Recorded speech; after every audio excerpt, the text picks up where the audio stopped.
ಎಲ್ಲರಿಗೂ ನಮಸ್ಕಾರ. ನನ್ನ ಜೊತೆ ಎಲ್ಲ ನನ್ನ ಸಹೋದ್ಯೋಗಿಗಳೆಲ್ಲ ಕೂತಿದ್ದಾರೆ. All senior ministers are here. ಇಬ್ಬರು ಮಾತ್ರ ಕೆಲವು ಕೆಲಸಕ್ಕೆ ಹೋಗಿದ್ದಾರೆ ಇದ್ದವರು. ಪರಮೇಶ್ವರ್ ಅವ್ರ ಆರೋಗ್ಯ ಸ್ವಲ್ಪ ಸರಿಯಿಲ್ಲ ಅಂತ ಇವತ್ತು ಪಾರ್ಟಿಸಿಪೇಟ್ ಮಾಡಿಲ್ಲ ಅಷ್ಟೇ. ಸುಮಾರು 7 ಗಂಟೆಯಿಂದ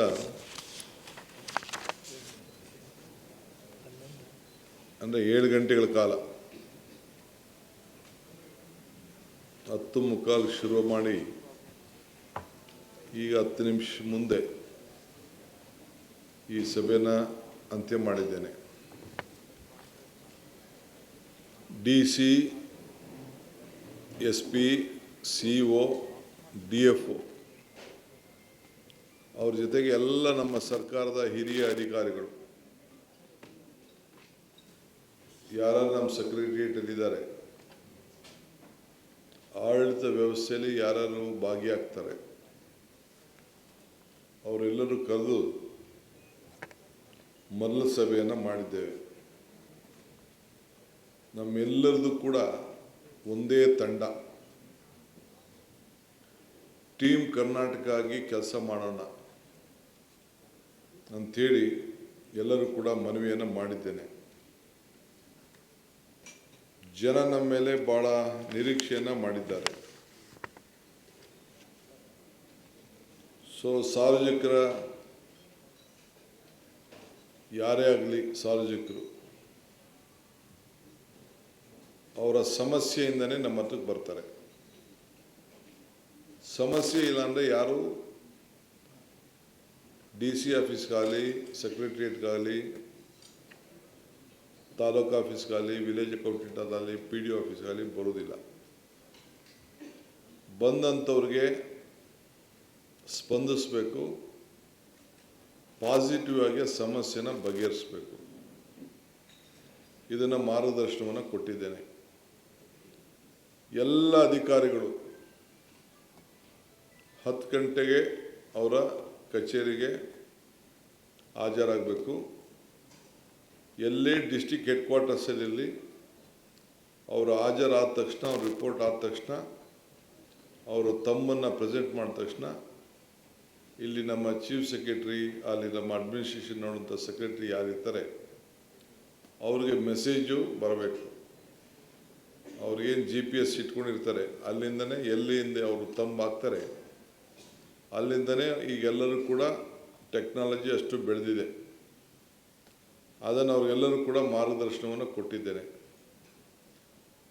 ವಿಲೇಜ್ ಅಕೌಂಟಿಂದ ಹಿಡಿದು, ರೆವಿನ್ಯೂ ಇನ್ಸ್ಪೆಕ್ಟ್ರಿಂದ ಹಿಡಿದು, PDO ಇಂದ ಹಿಡಿದು ಯಾವುದೇ ಇಲಾಖೆ ಅಧಿಕಾರಿಗಳು, ಜಿಲ್ಲಾಧಿಕಾರಿವರೆಗೂ ಕೂಡ ಪೊಲೀಸರಿಗೆ ಎಲ್ಲರೂ ಕೂಡ ಅವ್ರವ್ರ ಹೆಡ್ ಕ್ವಾರ್ಟರ್ಸಲ್ಲಿ ಕಂಪಲ್ಸರಿ ಇರಲೇಬೇಕು. ಅವ್ರದ್ದೊಂದು ಅಡ್ರೆಸ್ಸು, ಪುಸ್ತಕ, ಮನೆ ಅಡ್ರೆಸ್ಸು, ಫೋನ್ ನಂಬರು ಎಲ್ಲ ಕೂಡ ವೆಬ್ಸೈಟಲ್ಲಿ ಮತ್ತು ತಾಲೂಕುಗಳಲ್ಲಿ ಲಭ್ಯ ಇರಬೇಕು. ಅದನ್ನು ತಿಳಿಸಿದ್ದೇನೆ. ಶೈಕ್ಷಣಿಕ ವರ್ಷ ಪ್ರಾರಂಭ ಆಗಿದೆ. ಪ್ರತಿಯೊಬ್ಬ ವಿದ್ಯಾರ್ಥಿಗಳನ್ನು ಶಾಲೆಗೆ ಕರೆಸ್ತಾರಿಸುವಂಥ ಕೆಲಸ ಮಾಡಬೇಕು. ಎಷ್ಟು ಶಾಲೆಗಳಲ್ಲಿ, ಕೆಲವು ಶಾಲೆಗಳಲ್ಲಿ ಸುಮಾರು 0 ಸ್ಟೂಡೆಂಟ್ಸ್ ಕೂಡ ಇದ್ದಾರೆ. ಕೆಲವರು ಬೇಕು ಅಂತ ಮೇಷ್ಟ್ರುಗಳ ಅನುಕೂಲಕ್ಕೆ ಅವನ್ನೆಲ್ಲ ಕರ್ಕೊಂಡು ಬಂದು ಒಬ್ಬನೋ ಇಬ್ಬನೋ ಅಡ್ಮಿಟ್ ಮಾಡಿ ಅವನ ಸಂಬಳಕ್ಕೋಸ್ಕರ ಇಡ್ತಾರೆ. ಅದು ನಮ್ಮ ಹತ್ರ ಮಾಹಿತಿ ಇದೆ. ಅದು ನೆಕ್ಸ್ಟ್ ಕ್ಯಾಬಿನೆಟಲ್ಲಿ ಏನು ಮಾಡಬೇಕು ಅನ್ನೋದನ್ನು ಅಂಥ ವಿಚಾರದಲ್ಲಿ ಕೆಲವು ತೀರ್ಮಾನಗಳನ್ನು ನಾನು ಮಾಡ್ತೇನೆ.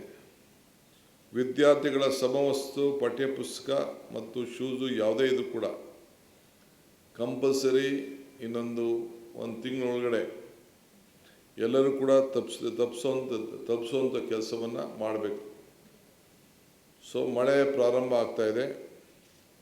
ಬಿತ್ತನೆ, ರಸಗೊಬ್ಬರ, ಬೀಜ ಲಭ್ಯತೆ ಇವೆಲ್ಲ ಕೂಡ ವಿತರಣೆ ಮಾಡೋಕ್ಕೆ ಕೇಂದ್ರದಲ್ಲಿ ಬೇಕಾದಷ್ಟು ಸಮಸ್ಯೆಗಳು ಬರ್ತಾಯಿದೆ ವಾರಿಂದ.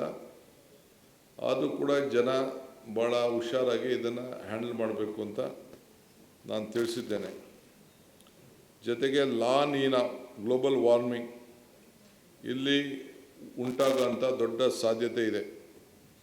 ಸೊ ಅಲ್ಪಾವಧಿ ಮಳೆ, ಕೆಲವು ಕಡೆ ಕೋಸ್ಟಲ್ಲಿ ಪ್ರವಾಹ, ಇವೆಲ್ಲ ಕೂಡ ಇದೆ. ನಿನ್ನೆ ತಾವೆಲ್ಲ ಗಮನಿಸಿರಬೇಕು, ಕೆಲವು ಕಡೆ ಸಿಟಿಗಳಲ್ಲೇ ಫ್ಲೈಟ್ಗಳು ಲ್ಯಾಂಡ್ ಆಗಲಿಕ್ಕೆ ಆಗಿಲ್ಲ ಅಂತ ದೊಡ್ಡ ಮಳೆ ಗಾಳಿ ಎಲ್ಲ ಕೂಡ ಪ್ರಾರಂಭ ಆಗ್ತಾ ಇದೆ. ಇದನ್ನು ಭಾಳ ಹುಷಾರಾಗಿರಬೇಕು. ಜೊತೆಗೆ ನಮ್ಮ ಅಗ್ನಿಶಾಮಕ ದಳ ಫೈರ್ ಫೋರ್ಸ್ ಅವರು ಭಾಳ ಹುಷಾರಾಗಿ ಇದರಲ್ಲಿ ಕಾರ್ಯಕ್ರಮನ ನಿರೂಪಿಸಬೇಕು. ಇದು ಕೂಡ ಅವರೆಲ್ಲರೂ ಕೂಡ ಮಾರ್ಗದರ್ಶನ ಕೊಟ್ಟಿದ್ದೇನೆ. ಈಗ ಜೊತೆಗೆ ಇನ್ನು ಕೆಲವು ಭಾಳ ಪ್ರಮುಖವಾದ ವಿಚಾರ ಏನವ್ರಿಗೆ ಹೇಳಿದ್ದೇನೆ ಅಂದರೆ, ಎಲ್ಲರೂ ಕೂಡ ಮತದಾನದ ಹಕ್ಕು SIR ಪ್ರಾರಂಭ ಆಗ್ತಾ ಇದೆ. All district ministers, all DCs compulsory ಪ್ರತಿಯೊಂದು ತಾಲೂಕಿಗೂ ಹೋಗಿ ಭೇಟಿ ಕೊಟ್ಟು BLO ಅವ್ರಿಗೆ ಮಾರ್ಗದರ್ಶನ ಕೊಟ್ಟು, ಯಾವುದೇ ಪಕ್ಷದ BLAಗಳಿರಲಿ ಅವ್ರ ಜೊತೆ ಸಂಪರ್ಕ ಇಟ್ಕೊಂಡು ಅವ್ರ ಮತದಾನದ ಹಕ್ಕನ್ನು ಅವ್ರಿಗೆ ಕೊಡಿಸ್ಬೇಕು. ಮತದಾನ ಯಾಕೆಂದರೆ ಈಗ ಮ್ಯಾಪಿಂಗ್ ಅಂತ ಏನು ಹೇಳ್ತಾರೆ, ಅದು ಮ್ಯಾಪಿಂಗ್ ಬರೀ ಅಧಿಕಾರಿಗಳಿಗೆ ಮಾತ್ರ ಮ್ಯಾಪಿಂಗ್. 90%, 98%, 97, 86 ಅಂತ ಮ್ಯಾಪಿಂಗ್ ಅವರಲ್ಲಿ ಇಟ್ಕೊಂಡಿರ್ಬೋದು. ಅದು ನಮಗೆ ಲೆಕ್ಕ ಇಲ್ಲ. ಯಾವುದೇ ಮತದಾನ, ನಾನು ಕಡ್ಡಾಯವಾಗಿ ಹೇಳ್ತಾ ಇದ್ದೀನಿ, ಇದನ್ನು ಭಾಳ ಕ್ಲೀನಾಗಿ ನೀವು ನೋಟ್ ಮಾಡ್ಕೊಳ್ಳಿ. ಯಾವುದೇ ಮತದಾರರು ಇನ್ಕ್ಲೂಡಿಂಗ್ DK ಶಿವಕುಮಾರ್ ಆಗಲಿ, ಇಲ್ಲಿರೋಂಥ ಎಲ್ಲ ಮಂತ್ರಿಗಳು ಅವರು ಮತ ಉಳಿಸ್ಕೊಳ್ಬೇಕು ಅಂತಂದರೆ ಅವರು ಕಂಪಲ್ಸರಿಯಾಗಿ ಎನ್ಯುಮರೇಷನ್ ಫಾರಮ್ಸ್ ಏನಿದೆ, ಅರ್ಜಿ ಏನಿದೆ, BLO ಏನು ಒಂದು ಅರ್ಜಿ ಕೊಡ್ತಾರೆ, ಆ ಅರ್ಜಿ ಫಾರಮ್ಗೆ ಫಿಲ್ಲಪ್ ಮಾಡಿ ಕೊಟ್ಟರು ಮಾತ್ರ ಅವರ ಮತ ಉಳಿತದೆ. ಇಲ್ಲ ಅಂದರೆ ಅವ್ರ ಮತ ಉಳಿದಿಲ್ಲ. 3 ಬಾರಿ BLAಗಳು ಅವರ ಮನೆ ಬಾಗಿಲಿಗೆ ಬಂದು ಮನೆ ಇಲ್ಲ ಅಂತಂದರೆ ಕೊಡ್ತಾರೆ, ಇಲ್ಲ ಅಂದರೆ ನೋಟಿಸ್ ಬೋರ್ಡಲ್ಲಿ ಹಾಕ್ತಾರೆ. ಸೊ ಅದಕ್ಕೆ ಅವಕಾಶ ಕೊಡೋಕ್ಕೆ ಹೋಗಬೇಡಿ. ಯಾರೇ ಹೊರಗಡೆ ಕೆಲಸ ಮಾಡ್ತಾಯಿದ್ರೆ ಅವರ ಬದುಕಿಗೋಸ್ಕರ ಹೊರಗಡೆ ರಾಜ್ಯದಲ್ಲಿರ್ಬೋದು, ಹೊರಗಡೆ ರಾಷ್ಟ್ರದಲ್ಲಿರ್ಬೋದು, ಹೊರಗಡೆ ಊರಿನಲ್ಲಿರ್ಬೋದು, ಅವ್ರದ್ದೆಲ್ಲ ದಾಖಲೆಗಳನ್ನು ಪಡ್ಕೊಂಡು ನೀವು ಅದನ್ನು ಮತದಾನದ ಅವ್ರಿಗೆ ಸೈನ್ ಹಾಕ್ಸಿಸ್ಬಿಟ್ಟು ನೀವು ಕೊಡಬೇಕು ಅಂತ ತಿಳಿಸಿದ್ದೇವೆ. ಎಲ್ಲರಿಗೂ ಕೂಡ ರೆಸಿಡೆನ್ಷಿಯಲ್ ಸರ್ಟಿಫಿಕೇಟ್ ಕೊಡಬೇಕು. ಯಾರಿಗೆ ರೆಸಿಡೆನ್ಷಿಯಲ್ ಸರ್ಟಿಫಿಕೇಟ್ ಇಲ್ಲ ಅವರೆಲ್ಲರಿಗೂ ರೆಸಿಡೆನ್ಷಿಯಲ್ ಕೊಡಬೇಕು ಅಂತ ಹೇಳಿದ್ದೇನೆ. ಏಕೆಂದರೆ ಮುಂದಕ್ಕೆ ನೀವು ಮತದಾನದ ಹಕ್ಕಿಲ್ಲ ಅಂದರೆ ಆ ಮನೆಯಲ್ಲಿ ಯಜಮಾನರುಗಳಿಗೆ ಏನು ನಾವು 5 ಗ್ಯಾರಂಟಿಗಳನ್ನು ಕೊಡ್ತಾ ಇದ್ದೀವಿ, ಪೆನ್ಷನ್ಗಳೇನು ಬರ್ತಾ ಇದೆ, ಸರ್ಕಾರ ಸೌಲಭ್ಯ ಏನಿದೆ, ಅದಕ್ಕೆ ತೊಂದರೆ ಆಗ್ತದೆ. ಸೊ ಕಂಪಲ್ಸರಿಯಾಗಿ ಅವರು ಆ ಮತದಾನದ ಹಕ್ಕನ್ನು ಪಡ್ಕೊಳ್ಳಿಕ್ಕೆ ಅವರ ವೋಟನ್ನು ಕಂಪಲ್ಸರಿ ಇಟ್ಕೊಳ್ಬೇಕು. ವೋಟ್ ಇಟ್ಕೊಳ್ಳಿಲ್ಲ ಅಂದರೆ ಅವ್ರಿಗೆಲ್ಲ ಥರದ ಸೌಲಭ್ಯವೂ ಸಿಗುವುದಿಲ್ಲ. ಈಗಾಗಲೇ ವಿದ್ಯಾರ್ಥಿಗಳಿಗೆ ಗಂಡು ಮತ್ತು ಹೆಣ್ಮಕ್ಳು ಪ್ರಯಾಣ ಮಾಡ್ತಾಯಿದ್ರು. ಗಂಡು ಮಕ್ಕಳುಗಳಿಗೂ ಈಗಾಗಲೇ ಜಿಯೋ ಕೂಡ ಈಗಾಗಲೇ ಇಶ್ಯೂ ಆಗಿದೆ. ಈಗ ಪ್ರಕ್ರಿಯೆಯನ್ನು ಅವರು ಪ್ರಾರಂಭವನ್ನು ಮಾಡ್ತಾರೆ. ಅದಕ್ಕೇನು ಮಾಡಬೇಕು, ಅದು ಯಾವ ರೀತಿ ಅಪ್ಲಿಕೇಶನ್ ತೆಗೆದುಕೊಳ್ಬೇಕು, ಏನು ಐಡೆಂಟಿಫಿಕೇಷನ್ ಕಾರ್ಡ್ ಹೆಂಗೆ ಕೊಡಬೇಕು, ಬಸ್ ಪಾಸ್ ಏನು ಕೊಡಬೇಕು, ಅದನ್ನು ಅವ್ರಿಗೆಲ್ಲರೂ ಕೂಡ ಕೊಡ್ತಾರೆ. ಇದ್ರ ಜೊತೆಗೆ ನಮ್ಮ ಸುಮಾರು 100 ಚಿಲ್ಲರೆ ಕೋಟಿ ರೂಪಾಯಿ ಹಣ ಈಗಾಗಲೇ ಕೆಲವು ಗೃಹಲಕ್ಷ್ಮಿ ಯಾರು ವಯಸ್ಸಾಗಿತ್ತು, ಯಾರು ಯಜಮಾನರು ತೀರ್ಕೊಂಡಿದ್ರು, ಅದೆಲ್ಲ ಕೆಲವೆಲ್ಲ ತೆಗೆದುಕೊಬಿಟ್ಟಿದ್ದಾರೆ. ಸೊ ಅದಕ್ಕೆ ನಾವು ಮತ್ತೆ ವಾಪಸ್ಸು ಆ ವಸ್ತುದಲ್ಲಿ ಯಾರ್ಯಾರ್ದೋ ಫೋನ್ ನಂಬರ್ ಕೊಟ್ಬಿಟ್ಟಿದ್ದಾರೆ. ನಾವು ಅದನ್ನು ತನಿಖೆ ಮಾಡಿಸಿದ್ವಿ. ಮೊನ್ನೆ ಬಾಗಲಕೋಟಲ್ಲಿ, ದಾವಣಗೆರೆಯಲ್ಲಿ ಕೂಡ ಟ್ರೈ ಮಾಡ್ದೋ, ಬೇರೆ ಕಡೆಲ್ಲ ಟ್ರೈ ಮಾಡ್ದೋ, ಸುಮಾರು ಹಳ್ಳಿಗಳಲ್ಲಿ ಮಾಡಿದ್ವಿ. ಯಾರೋ ನಂಬರ್ಗೆ ಫೋನ್ ಹೋಗ್ತಾ ಇದೆ, ಅವ್ರ ಹತ್ರ ಇಲ್ಲ, ಮಾಹಿತಿ ಇಲ್ಲ. ಸೊ ಯಾರು ನಿಜವಾಗ್ಲೂ ಒರಿಜಿನಲ್ ಹೋಗ್ತಾ ಇದೆಯೋ ಇಲ್ಲೊಂದು ಚೆಕ್ ಮಾಡಬೇಕಾಗಿದೆ. ಅದಕ್ಕೆ ಮತ್ತೆ ಅವರು ಅರ್ಜಿಗಳನ್ನು ಕೊಡಬೇಕಾಗ್ತದೆ. ಯಾರಿಗೂ ನಿಲ್ಸಕ್ಕೆ ಹೋಗಲ್ಲ ನಾವು, but they will have to give an application. ಯಾರನ್ನ ಹಣನೂ ಕೂಡ ಯಾರು ಕೂಡ ತೆಗೆದಾಕಬೇಕು ಅಂತ ನಮಗೆ ಇಷ್ಟ ಇಲ್ಲ, ತೆಗೆಯೋದು ಇಲ್ಲ. ಬಟ್ ಅವ್ರು ಕರೆಕ್ಟ್ ಮಾಹಿತಿಯನ್ನು ಅವರು ಕೊಡಬೇಕು.